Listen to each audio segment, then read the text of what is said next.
Trigonometry के इस तरीके के सवाल एग्जाम में बहुत पूछे आते हैं, लेकिन जैसे ही नॉन स्टैंडर्ड एंगल दिखते हैं बच्चों के मन में बड़ी घबराहट सी होती है और उनको समझ में नहीं आता कि सवाल को कैसे सॉल्व करना है। इस सवाल में एक बेहतरीन कॉन्सेप्ट हमेशा छुपा रहता है।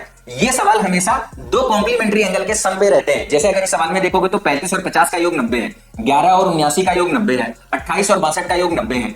और ऐसे केस में कभी भी अगर दो कोणों का योग 90 डिग्री के बराबर होता है तो जो आपस में कन्वर्ट होने वाले हैं, जैसे साइन आपका कॉस में कन्वर्ट होता है तो साइन और कॉस इनकी जो वैल्यू होती है ये आपस में बराबर होती है। इसी तरीके से tan और cot आपस में कन्वर्ट होते हैं और इनकी भी वैल्यू आपस में बराबर होती है। sec और cosec आपस में कन्वर्ट होते हैं, इनकी भी वैल्यू आपस में बराबर होती है। एक एंगल साइन के साथ जाएगा तो दूसरा एंगल cos के साथ जाएगा। यहाँ पर कोई भी एंगल हो सकता है। जैसे अगर मैंने यहाँ पे 30 रखा तो यहाँ पे 60 हो जाएगा, यहाँ पे 40 रखेंगे तो यहाँ पे 50 हो जाएगा, यहाँ पे 70 रखेंगे तो यहाँ पे 20 हो जाएगा। बस दोनों एंगल का सम आपस में योग करो तो 90 डिग्री होना चाहिए। जैसे इसमें 35 और 55 का योग 90 डिग्री के बराबर है तो जो साइन की वैल्यू है वो कॉस के बराबर हो जाएगी। कहने का मतलब ये दोनों आपस में बराबर है तो कट जाएंगे। इसी तरीके से यहाँ पे 69 और 11 का योग 90 है और साइन और कॉस एक तरफ कॉस एक तरफ साइन है तो दोनों आपस में क्या हो जाएंगे बराबर, साइन ए बराबर कॉस बी, कट जाएंगे।